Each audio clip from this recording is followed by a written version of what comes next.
hero against players like Sobrican Sola and Lucario, not to toot my own horn, but me. So, Oh, that's no evil. so it is starting off with the hero, which does make the most sense. That's Vivi's dedicated main at this point, and Bounce can do a lot. Bounce is so huge. And, you know, let's set the stage here. Deltaforce has to take 4 games here. It's a double best of 3, and Vivi really with a lot more room to try things out. I trust you in that you Vivi's probably going to be committed to the hero here, but if anything can happen, and when you're on winner's side of grand finals, that little voice in the back of your head that's like, you know, you have the guy to work with. Like you're gonna make those decisions sooner rather than later. Yeah. Keep in mind the set history here is in Vivi's favor, but only slightly, 3 to 5 on the side of Vivi. But most of those in the past have been with the Lucario. The hero the brand of hero that Vivi plays may be a little bit new to Deltaforce, but it's extremely winnable on both sides. It's just a matter of, can you adjust in time to Vivi's style of defense? The lack of mana here is certainly going to put a ton of work in order to try and regain this lead. And on the other side, we have to consider, how is Vivi going to play against Deltaforce? I talk all the time about how Deltaforce is really a different breed of Link, and Vivi, if they are not prepared for some of these bomb setups, if they're not prepared for the Deltaforce thing, then we could see Vivi have to get deep into the playbook earlier rather than sooner, or earlier rather than later. Oh, you guess. So it's completely random. You throw out the up tilt there just because, hey, maybe. But Yep. the up tilt miffed. Yeah, no, I think Deltaforce is pretty miffed. I would be too. After that kaboom from off stage closes out the stock, and there's still one stock for Deltaforce, and no stocks taken on the part of Vivi. Just playing that good dash back hero game plan, doing a lot with menu baits, anti-air jabs. Finally, the Nair takes it. Yep. What more can you say? But Kaboom, best move in the game. I rest my pretty case. crazy. Yeah. Okay, Deltaforce undeterred, going straight back in, setting up those ledge traps, but no bomb and not able to get to it. Double whoosh in order to just traverse that space. Whoa. Crazy. Zoom had no percentage buff there. It just came up for Vivi. Huh. Nice. Raw Zoom. If you're a hero player, you love to see it. And that was a huge opportunity to try and punch to get up there, but Deltaforce just slightly guessing wrong. Hey, what was that? Was that the best move in the game? That's kaboom. Kaboom! And that win box, which it totally needs, is stuffs Deltaforce's neutral out really strong.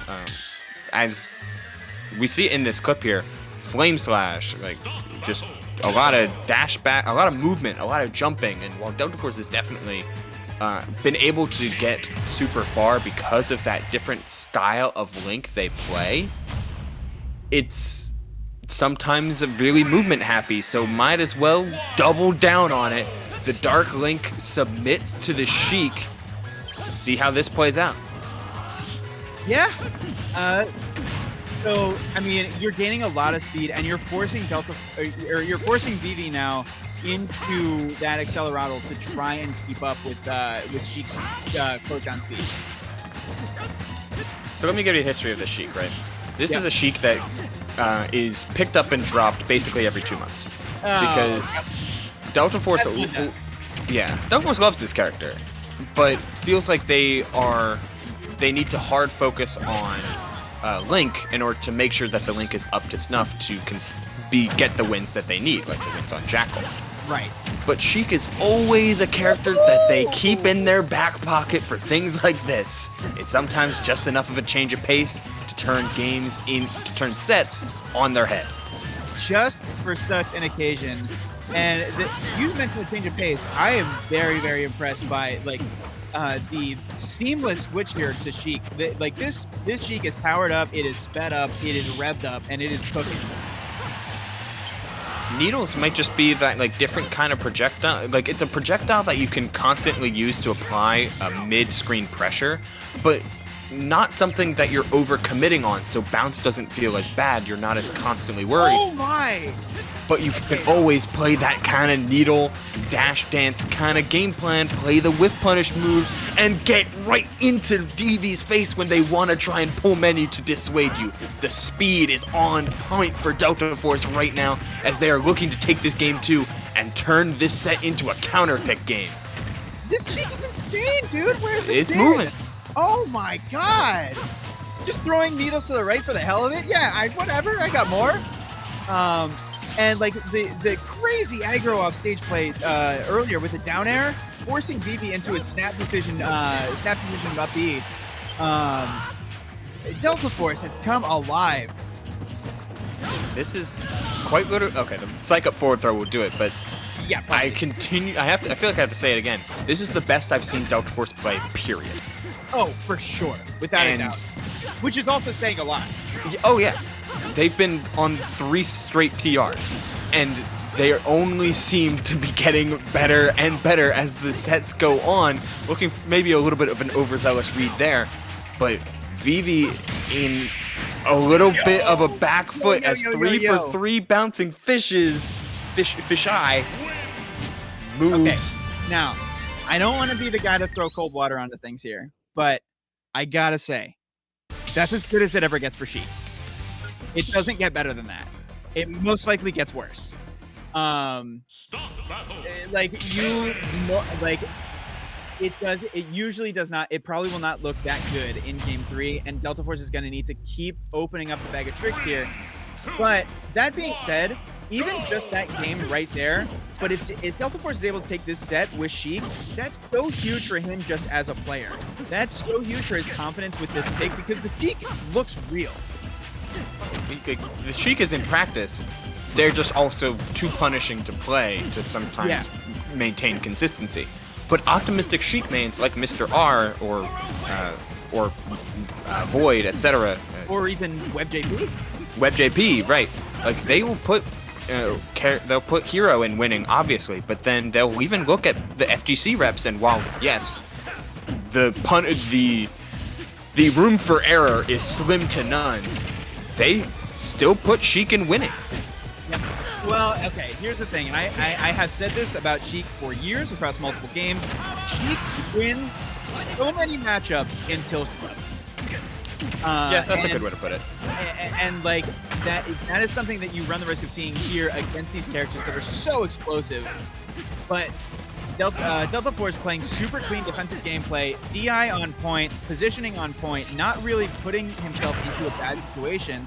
That is like he's not giving away like free down tilt burn knuckles, which you absolutely cannot afford to do. Like as good as the execution is on the Sheik, the fact that Deltaforce is holding on to stocks is even more pivotal because this late in the bracket, when you're fighting a character like Vivi playing a character like Terry, then like you make any mistakes and your stocks are gone very quickly. The first mistake went over to Vivi though with the reverse, the jump and inverted power dunk, closing out losing their first stock to an unforced error.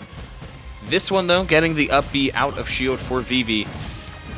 Oh, reads that spot dodge. That could have been damage. She needed to go for IDJ fair there in order to extend. Luckily, Vivi doesn't drop a second stock to an SD, and they keep the game alive. Fair, up airs. Oh, up air. Yes, absolutely. Oh, the active frames. It's just like Link up air a little bit. Just a little bit. Just a touch. Respectfully. Fundies. That's the fundies coming out. Things that carry over across multiple characters. Ooh. Oh, going for a big force smash. In force smash 1-2, it would have crossed up shield as well. Not that it matters against Terry, but, you know. It's crazy. Both these characters have bouncing fish. Elaborate. It's right there. Power dunk? No, catch shoot. Oh, true. Never mind. Yeah. You're right. It's like the Ken and Ryu. It's like the Ken and Ryu of bouncing fish. It's like they do different things with the same animation. Meanwhile, Vivi wants to. Not gonna lie, Deltaforce, I love you. I'm very, very proud of you tonight. I am kind of rooting for Vivi here because I haven't eaten dinner yet, but we'll see how that transpires here. Vivi on tournament stock here. Let's see how he goes here. Long stretches of Sheik play can get really, really tenuous, and Vivi is playing the matchup extremely well, letting Deltaforce find commitments. Those needles saved his life, but didn't result in the stock, and taking this stock on a go Terry is going to be tenuous at best. Yeah, and you see how much. Oh, there it is. Yep. That's all she wrote. So impressive stuff there from Deltaforce. Even like getting as far as he did. Let's throw out Grands. Let's even throw out like the very, very impressive looking Sheik and Grands, which got work done. Deltaforce beat Jackal. Yeah. No, you climb Jackal, man. Climb one mountain, you run into another, and Vivi has the character pool now to ensure that character mains and surprise secondaries don't require him to like adjust the dials in his head and play those tenuous matchups that Lucario has to play and Lucario has to adapt to. Hero and Terry shut down the two tempos of play that you're going to see most often in Smash Ultimate. High tempo and low tempo. And what I really, really love about this top 8, there. especially this Grand Finals, is that we really got to see the evolution of two players who are just becoming more and more complete every week. I completely agree. Like the Sheik legitimately adds a wrinkle into Deltaforce's gameplay that is, I mean, it's so exciting. It's tantalizing. It really is. What Deltaforce can get done with the Sheik. And even without that, before it even came out, Deltaforce got a win over Jackal. But you know who else got a win over Jackal? Vivi. And Vivi got a win over everybody tonight because Vivi is your champion of Fusion 126.